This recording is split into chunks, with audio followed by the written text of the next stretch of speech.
All right, we're back. It's COMP1073. That's client-side scripting, and we're week 3, lesson 3, part 2 of our winter 2016 semester. We just got off doing a couple things. We had this little example file we're using just to learn a little bit about JavaScript with arrays, and I'm going to continue this example. But before we do that, what I'd like to do is set up a Git repository with you, because most of us have problems setting up a repository and all that stuff. So we'll do that now, right? So the first thing to do is we have to go to GitHub to set this repository up. And I'm going to use the same, I'm going to put the same files that I'm using right now on the repo, right? So repo again is short name for repository.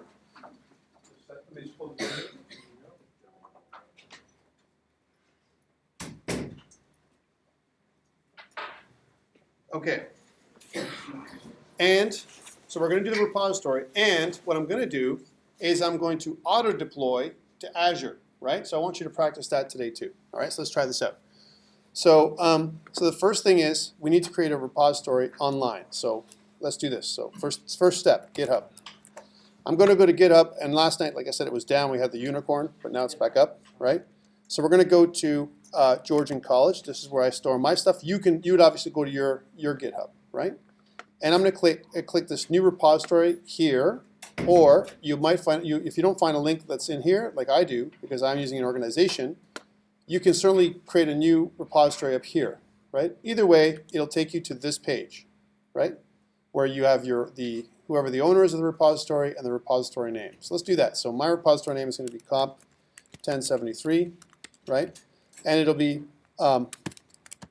lesson 3, which is the name of the repository. The name of my file, my project is called lesson 3. I might as well use the same name for my repository in this particular case. All right, so that's the first piece. Notice that there's other options, and I'm going to leave all of these other options as is. So I'm not changing anything. It's just default, right? I could initialize it with a Readme and all this other stuff. I'm not going to. I'm just going to click Create Repository to create it. So what have I done that? What have I done here? I've actually created a space, a container for my files up online, but it's empty, right? Now there's some instructions here on GitHub to connect you, like we talked about before in other videos and another, last couple weeks, right? I have my Visual Studio Code here, and I'm going to use the command line today, right? To really push you guys to use command line, right?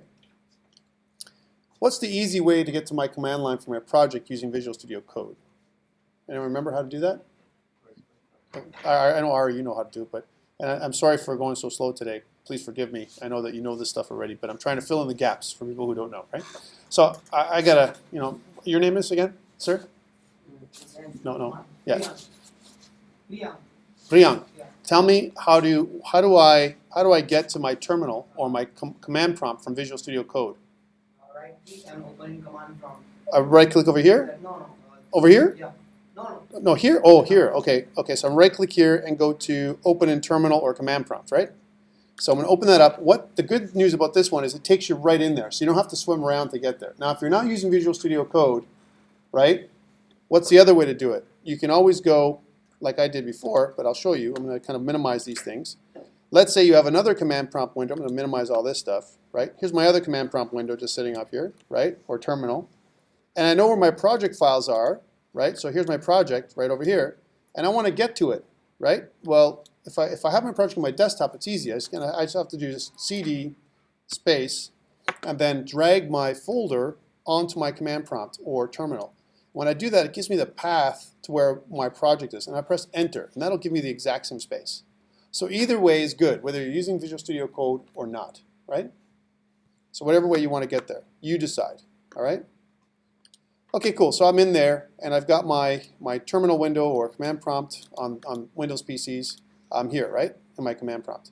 Okay, cool. What's the command for me to initialize a repository that's local on my computer, right? It's not connected to the cloud or anything like that. It's just local on my computer. What's the command, the first command? Git init. Everyone should know that one. If you don't know git init by now, because we did it on the test, something's wrong. So git init, right? That's the first one. Okay, cool. You might see a different message than me because you're using a Windows PC, or you may not see a message at all, right? It's okay, right? If you don't see anything, it usually works. If you get some other error like git is an unrecognized command, right? Something's not right with your Windows PC. You haven't set it up properly. We have to go through that old rigmarole. Watch the videos for the last 2 weeks to set yourself up, okay? Part 2, I want to stage all my files, right? And the reason I'm saying staging is because they're not quite added until we do a commit. So before we do a commit, we got to stage all the files that I want to track. I want to kind of put them in limbo, if you will. I'm going to say, here's the files that I want to track, right? So how do I do that? I want to stage all my files. I have a question. Yes? When you say git init, it creates a folder where on the location? It's actually inside my project. It's a hidden folder called .git, right?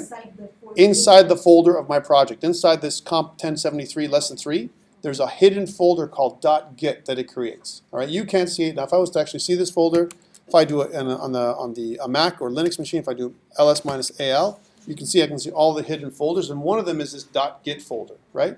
On Windows PCs, you have to turn on the visibility of hidden folders for you to see that. We've talked about this before, and you can actually look at that folder as well. All right, let's clear this up for a second. All right, so I've got this thing. So what's that command? What's the command? I want to add everything that I have, all my files that we've worked on. I want to add it to the staging area before I commit, because there's that middle step, right? Anyone remember that that is? Sorry? Git add dot. Git add dot. Now, git add is the command. Dot means everything, but you can also specify a file, one file. Like I want to add one file to my staging area. I can specify the file name by file name, right? But for ease of use, we'll just say git add dot. Before I press enter, I want to point it out that online there's a git init, and we add a readme file. Notice that it's a specific file instead of git add dot, right? This is also legal, right? We're just using git add dot to add everything, not just a readme in this particular case. Okay, so let's go back. Git add dot. Okay, press enter. Now it may or may not give you feedback. On the Mac, it gives me no feedback. On a PC, it may give you a list of feedback with some warnings. Don't worry about it. Don't sweat it. Right? If it gives you warnings, let it go. As long as it doesn't error out, you're good to go. All right. Next step. I want to make my first commit. So I've got everything, all these files in the staging area, almost like a holding tank. You know, as an example, just before I commit them, right?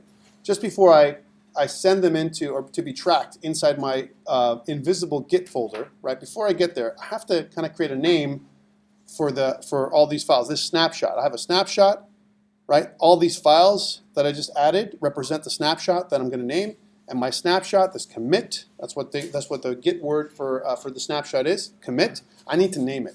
So what is the command that I need to use to name it? Yes. Git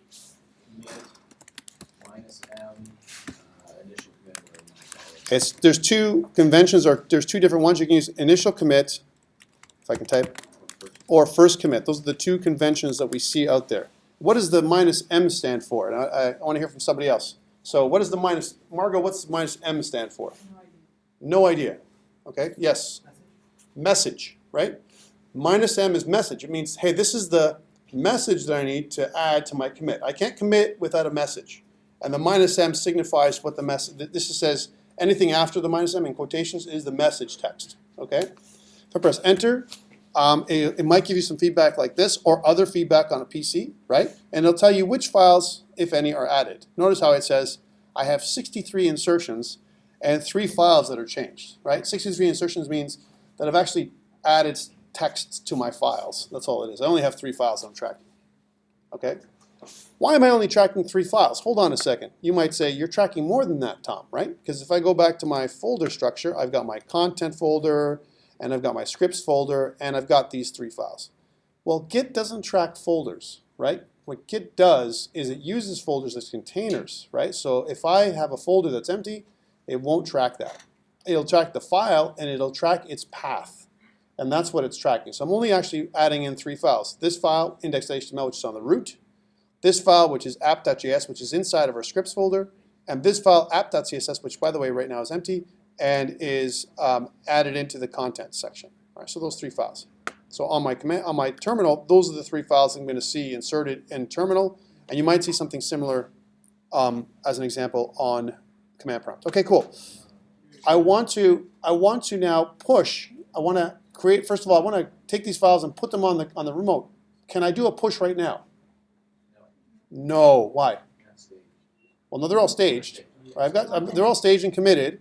right? But they're committed locally, and the snapshot is actually physically stored inside the hidden Git folder. It's there, but I can't push everything remotely, and there's a reason, right? So yes, what's the reason? How do I connect to GitHub? I need to connect to my remote. How do I do that? Let's ask that someone else. What's the command? You know the command? I never really talk about the command. You know why? You don't have to worry about it. Go into GitHub, right? Copy paste, right? That's how. I mean, if you really want to know, you can memorize the command. It's git remote add, right? And there's a series of stuff. What's origin, right? Origin is what I'm naming my local repository, right? And then you don't have to name it origin, right? We normally call it origin, but you can call it whatever you want, right? Origin is actually a best practice where we're using origin and then the link, right, to the Git repository, which is right here. So git remote add origin, which is the local. We're naming the local, and then the remote. Yes? Would I have an issue if I, to my terminal, I typed in git commit or submit, nothing came up? Would it already be initialized or no? I tried commit and initial commit. Okay. Hold on a second. We'll be back there in a second. So let's do this command while you're getting help. Git remote add origin, right? I'm going to take this little line here from the Git repository, and I'm going to pop it in right underneath after I've done my initial commit, right? I'm going to pop it right in here, paste it. You can also type it, right? Notice how it's just right there. You can type it in. So I'm saying git, the git command, remote. I'm specifying, I'm adding a remote add, origin, which is my local repository, and then the link to my remote. Okay, that's what this is, this next piece, right? And I press enter. When I do that, I've created a connection. Have I pushed my repository at this point? Now that I've made a remote connection, have I pushed it yet? No. There's another step. I need to actually tell it to push. So, but once I've done this remote, do I have to do it again? Do I ever have to add in the remote repository again? No. It's only done once. Once you've done it once, this is part of initialization. The things you never have to do again are git init. You never have to initialize the repository again. You shouldn't have to. Let's put it that way, right? Unless you destroy your hidden .git file for something, or .git folder, right? But typically, you never do that again, and you never add a remote again. Yeah. And if I replace my folder with my files on my computer, what will happen? Well, what do you mean? You mean just wipe out your folder and put some new files in there, or just remove your folder? Replace on another disk, for example. Oh, you delete your folder and put it somewhere else. Well, you wouldn't have a local repository anymore, right? Your local repository, I your don't delete. I will have local repository, yeah, with git file, but I will replace just folder with my files, content, script, right. CSS files. But where is it going? Are you moving this? Are you moving this folder the way it is? Are you copying this folder somewhere else? Yeah. If you copy this folder, you also copy the hidden .git folder. Yes. It'll copy over, so you're fine, right? You can still do the connection and everything else as Still I normal. have this. Still, you have all that. As long as you have that hidden Git folder, it holds all the information to connect to your remote, and it holds the information of all your commits. All that stuff is stored, right? As long as you copy the folder. If you delete the folder, right, then that hidden Git folder is deleted too, so then you've lost the connection. And you have to redo that connection. Okay, so let's see. So we made a connection. I want to push, and I'm going to follow the next line, which is git push. And what does the -u stand for? I've talked about this before. What does the -u stand for? How about Brittany in the back, just because I'm learning her name now, right? What's the -u stand for with the git? I'm going to do this git push -u origin master. What's -u stand for? What? Okay, it stands for unconditional, right? Which means push everything and force it to be pushed. Basically, force everything that I've got here. Unconditional push. Don't worry about any kind of errors. Let's push it up there. So that's what I'm going to do. I'm going to say git push -u for unconditional from the origin, which is my local repository, to the master branch. And the master branch, by the way, is the default branch or container that exists on GitHub. That's what it means. Okay, don't worry about it. If you just did it like this, you'll be fine. Press enter. Now, if you haven't fixed it yet, it's going to ask you for your username and password. So it might ask you, hey, can you put my username in for GitHub? Right? And you have to type it in. And then your password for GitHub. And a lot of times it won't show your password. Like it'll actually show blanks, right? But you can certainly fix this by saying, I want to set up or configure terminal for Git, so I don't have to put in my password anymore. If you actually look it up on GitHub, on Google, it'll tell you how to do that. There's a series of commands, right, to do. But otherwise, if you're comfortable with it, just log in, use your username and password every time you do a push, and you're good. It's actually good practice and good security anyway. All right, so I've pushed out to GitHub, and now I want to check to see what I've got on my remote, and I'm going to go to my GitHub online and refresh. Yay, I've got my content, my scripts, and my index.html. You should have it now too. If you actually go to my GitHub, so if you go to Georgian College, so github.com/Georgian College /COMP1073-lesson3, you'll see all my files, right? So if I actually click into scripts and I go into app.js, you'll see all my files, including all the comments, all the other stuff that we did last time, all the script. And we're going to be using this methodology, like I said, over and over again. Now you're smiling. Does that mean that I've lost you again? No. All right. Not this time? Yes. Is index supposed to be in content? Index is not supposed to be in content. Index should be inside of, it should be on the root, like this, right? Yeah, because my content is, So it should be like this, Margot. This is the folder structure. but the content didn't come through on the scripts and index. Well, that means that there could be nothing in your content. Do you have an app.css in your content? All right, so that usually should come through if there's something if it's being tracked. All right, so we've got our first commit or initial commit, and notice that there's a bunch of buttons here. One of them is, or a bunch of links. One of them is commits. Notice that there's one commit. If I click onto it, it gives me a list of commits. Now, right now, I only have one, my initial commit, and it has a number next to it. This number is a special number that indicates it's unique for each commit, by the way. It indicates that this initial commit has this number, all right? That's all it is. I can actually look inside this commit. If I click on the commit itself, I can see all the stuff that's been added in this commit, right? These are the things that have been snapshotted, if you will. Basically, we've created a snapshot for each of these items, and we've included these items inside of our commit, these 3 changed files, right? Okay, let's go back to my repository here. All right, remember what I told you about before. If I want to add a Readme file, I can add it here online. Remember we pushed, we can also pull, right, from GitHub. Let's do the pull. And in order for us to do this, I'm going to create a Readme file online on my GitHub. So I'm going to click add a Readme. And where it says add a Readme, I'm going to type in, when it lets me, right, some basic stuff. I'll kind of skip down here. And this is Markdown, right? So let's leave everything as is up here where the pound key is. The pound sign basically indicates an H1 tag. It's like doing HTML, right, without HTML. So up here it's just marked down for a single pound sign, pound symbol. It means H1. That's what it means. So this is like a heading, right? If I want to do an H2, I can do a double pound, right? And that'll be the secondary heading. So this is my secondary heading or secondary thing of importance. And it'll be COMP1073, client-side scripting, if I can spell.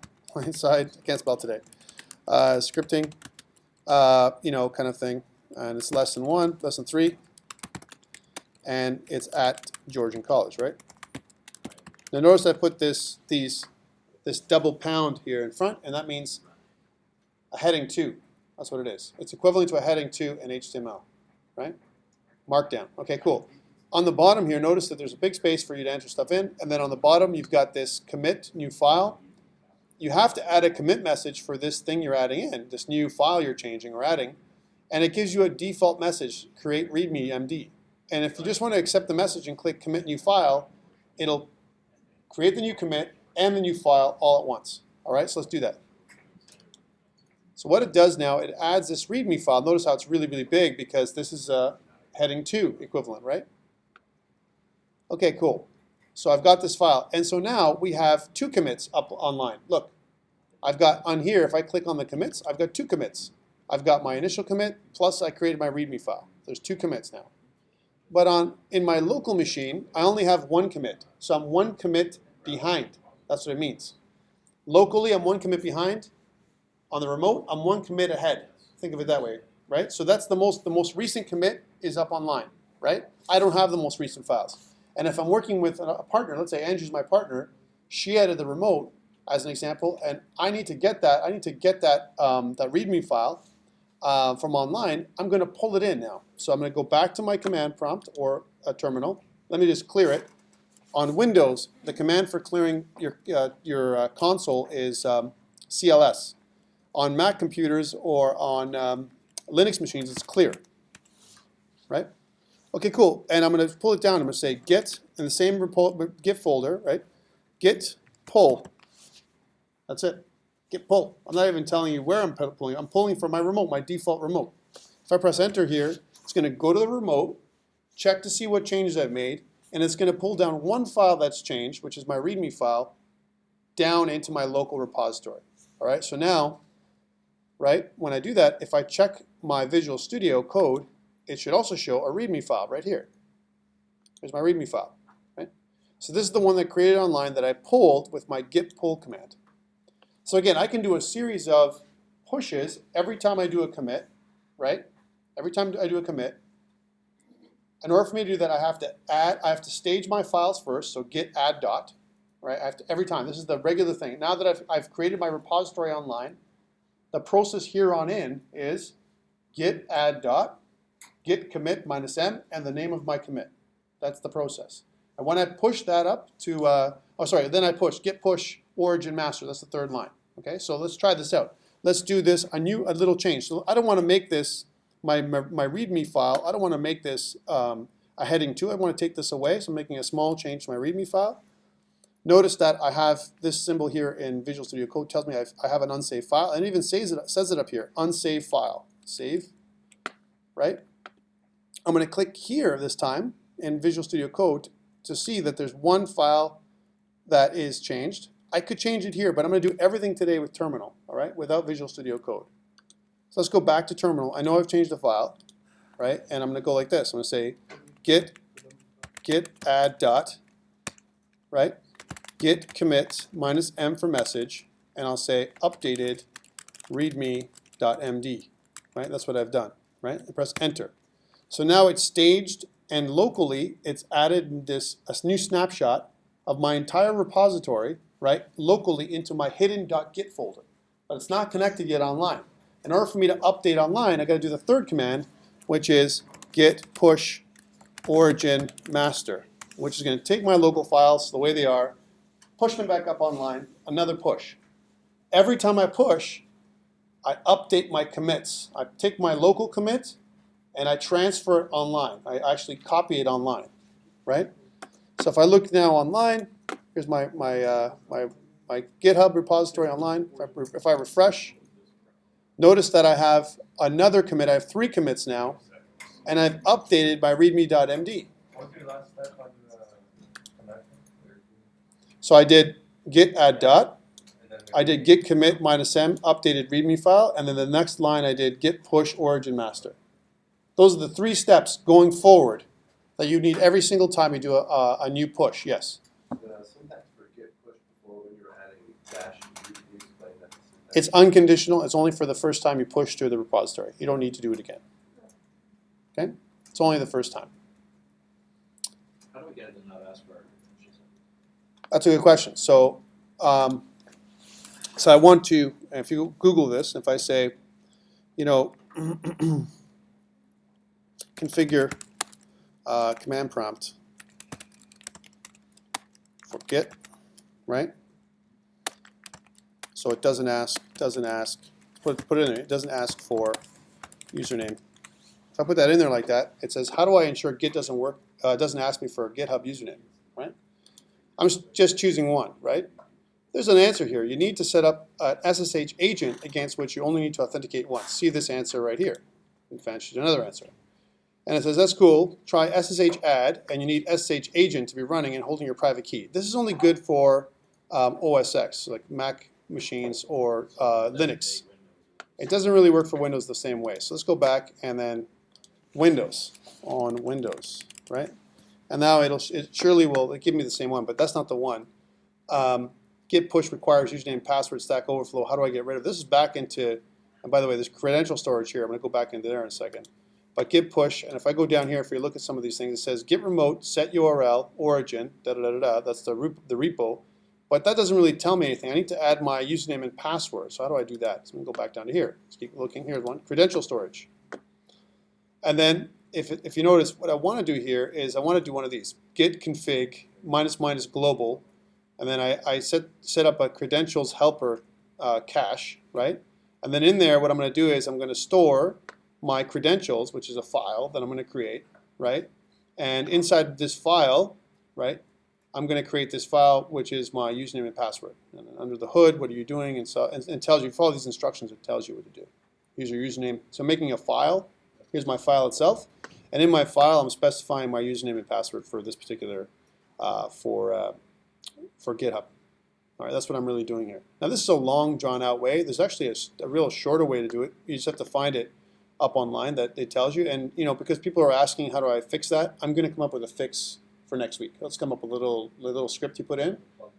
Yeah, and then you just put it in and you fix it. Because it'll be different for every machine. Like for Windows machines, it'll be one way, and for Mac machines, it'll be something else. All right? So just to let you know. That's why I haven't come up with a fix yet, because there's 2 different ways to do things. And some people don't really care to do that. They want to keep the security, so I kind of leave it as is, right? But if you're always doing pushes to Git, it's a pain in the ass to always put in your username and password. Okay, so we've pushed it to Git, and now I want it to auto-deploy to Azure. All right, so remember how we do the Azure piece, right? No, it's like a cloud. It's just like a cloud thing. Azure, right? Cloud? It's just kind of that Georgia College in the right-hand corner was Azure. Well, how do we get to Azure? So it's portal.azure.com, right? That's how I get to Azure. So please follow me here. Let's do it together. Again, I'm asking this one more time. Does anyone not have access to Azure? Because then you won't be able to do what I'm doing here, right? You have to log in with your Microsoft account, right? Here's my Microsoft account. And it's going to take you to log in. So I'm going to put my login credentials, right? It might ask me for for other credentials, but in this case, it knows my machine, so I'm good. I have some repositories from last week. One of them is this COMP1073 lesson 2, right? That's still running. We're going to kill that later on.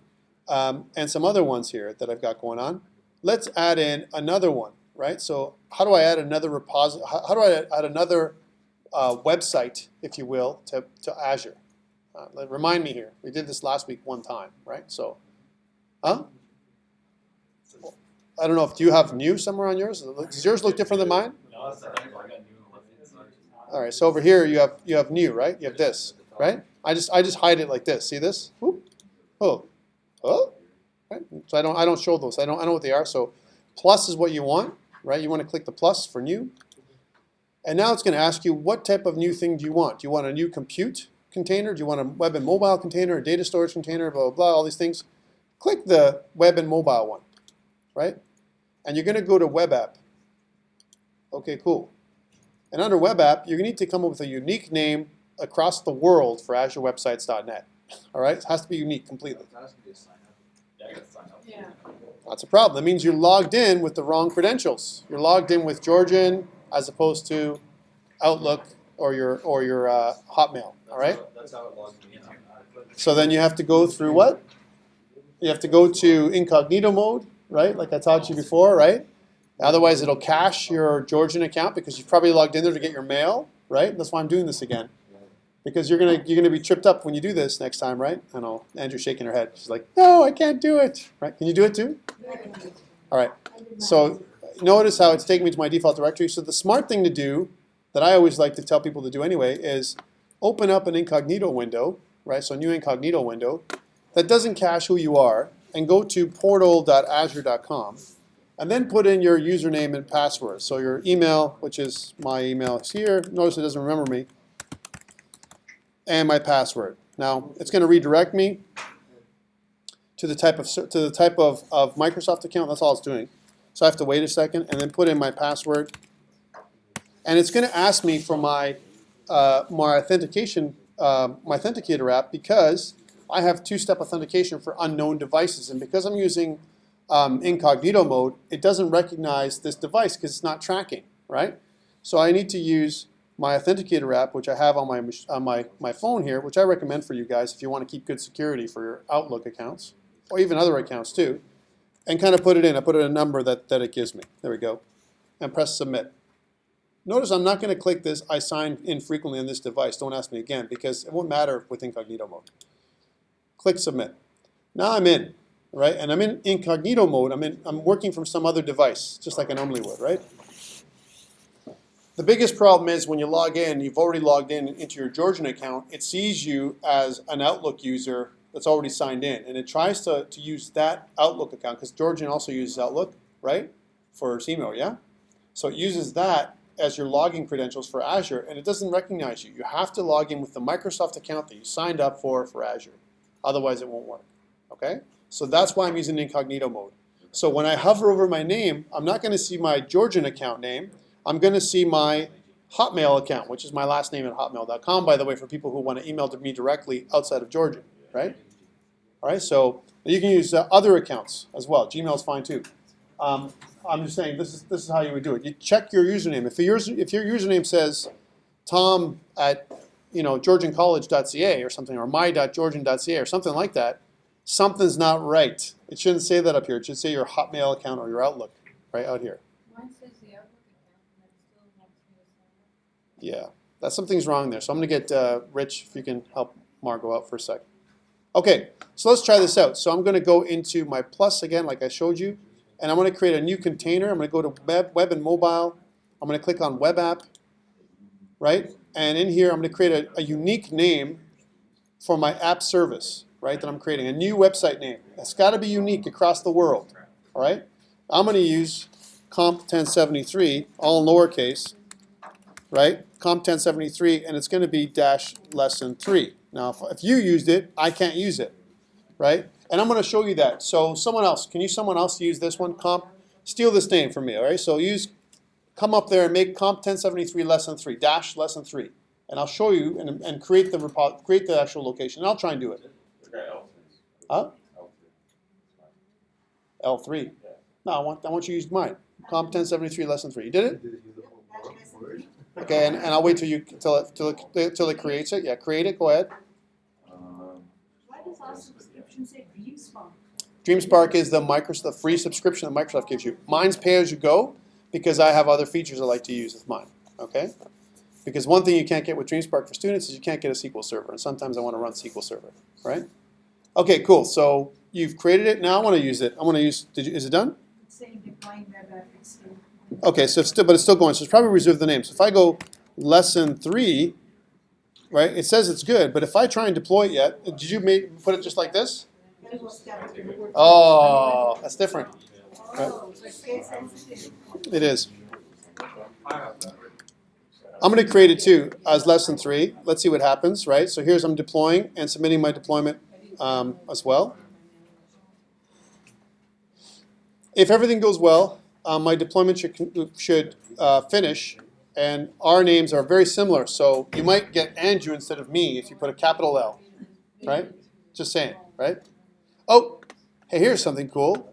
My deployment actually failed, probably because it found yours first, right? So let's try this again. So my deployment failed.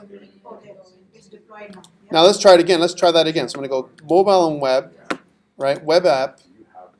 I'm going to go into my app service name, right? So we're going to call this thing, again, COMP1073 lesson 3, and press create. Let's try this out. Create. You already have a red. I know, right? Because even if lowercase or uppercase doesn't matter, right? It's not sensitive. So let's call this lesson 3 demo, right? Because now that's new, and now it'll work because I need to make it unique across the world. If Angie already has it, I can't do it. If you have it, I can't do it. It's got to be unique. And click create. Okay. If no one else has that one, it'll go up online and create a new container for my web apps. Everything in it for this little website I'm making. When I create my container, remember, it is empty up online, right? There's nothing up there. It'll create an empty space for my files. And now what I want to do, the second step after I've done this deployment, is I want to do an auto deployment from GitHub straight into Azure, right? Who remembers what to do? So I'm going to give you a little lab in a second to do this thing, right? Continuous deployment. So you go down to publishing, right? Here's publishing, and notice how there's continuous deployment down here, right? Click on continuous deployment, and I want you to go from configure required settings. You're going to click GitHub, and then after GitHub, it's going to ask you, hey, if it's going to ask you to authorize for the first time. I've already authorized myself. And now, because I have more than one organization, it's going to ask me which organization you want. I want to use this one. I'm going to leave it as is. But it's going to ask me for the project, which is really important. I'm going to click on my project, and it'll kind of take you a lot of times to the latest project. Sometimes it won't. Like, for example, if my organization is wrong. Like, my organization is Georgian College. It's the one we've been working on, right? Now I'm going to click on project. Notice that the latest project is this COMP1073 lesson 3. I want to click on that one. And I want to leave the master branch as the default branch and press OK. When I've done that, it goes onto GitHub. It takes GitHub and it fires it into my auto deployment. Yeah. So did you have students signing with their student emails or with their Microsoft? Microsoft. To make it easier, right? That's how it should be. I had to create.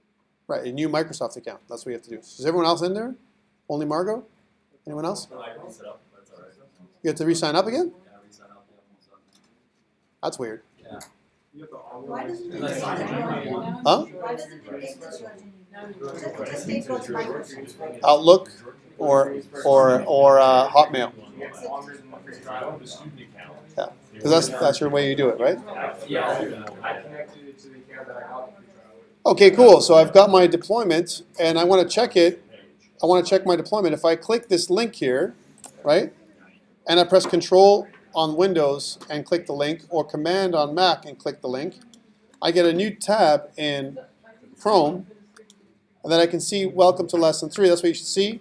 And if I go into Inspect, I should see all the stuff that we've been doing, which is all this stuff, right? And don't worry about the last server responded with a 404 because I don't have a favicon. Okay, so that's what it's looking like. So if you actually go there, go to COMP1073 Lesson 3 Demo Azure Websites.net, right? That's what you'll see. Have you all done that? It's taking 4 minutes every time we click. There we go, again. You had to redo, you had to sign in, you had to sign in. Credit card, charge you, so. No, you shouldn't have to do that, man. You did it. If that means you're using pay-as-you-go. No, it says you won't pay unless you sign up for a signed service, just to verify your name. That's now what they're asking for, a new sign-up? That's new. That's a new thing. I never had to do that before. I re-signed up and I still. Did you have to put your credit card in there? Yeah? It's third. I've never had to do that. Right, so. Don't punch his card account, they give you the code. Yeah, and then? And then you get the frequent bypass, but you bypass the whole credit card. That's what we need to do, there's a number of people having the same issue. All right. Because yeah, it's my second account, it's still the same thing. Shouldn't do Yeah, that. you don't want the free trial. The free trial is 30 days, and then they want you to pay. That's what they just did to me. But I already went through this. I was on the phone with Microsoft and he's actually said. As Georgian students, if we go through DreamSpark, you'll have not a free trial. It'll say, it'll actually say DreamSpark as your subscription. Here. And it's not 30 days. So it is, you're talking about, if you go to e5onthehub.com, You can just go to DreamSpark.com. yeah, if you go down to, you're talking about the DreamSpark code to get Microsoft Azure more at no cost, this one. If you click this, it gives you the DreamSpark code right here. So this is the DreamSpark code to get Microsoft Azure and more at no cost, right? That's on E5 on the hub, right? So Georgian College Computer DreamSpark. If you do a product search on Azure on E5, there were so many files. And Yeah, that's the problem. If I go Azure like this, if I go product search Azure and I press enter, then what ends up happening is I get this, but there's other ones too, and you need this one. You need this verification code. You can also go to DreamSpark.com, and there's a thing for students, Yeah. students to sign up there. So you don't want the free trial. You want the DreamSpark subscription. So I just went through there. Well, he knows all about it. We just keep kicking in free trial, even though I have all the stuff from Microsoft. Go to a new incognito tab. Yeah. Tried that, and it still did it. That's weird. oh, I did that with you, and I just got typed as well. es que sign plugged out of it. Wow, that's weird. Okay, I'm gonna pause. Unfortunately, I'm gonna have to help Rich here because without this, we can't do our lab, right? So let's pause the video. I'm gonna go around and help people fix people up, and then we'll come back. Breaking it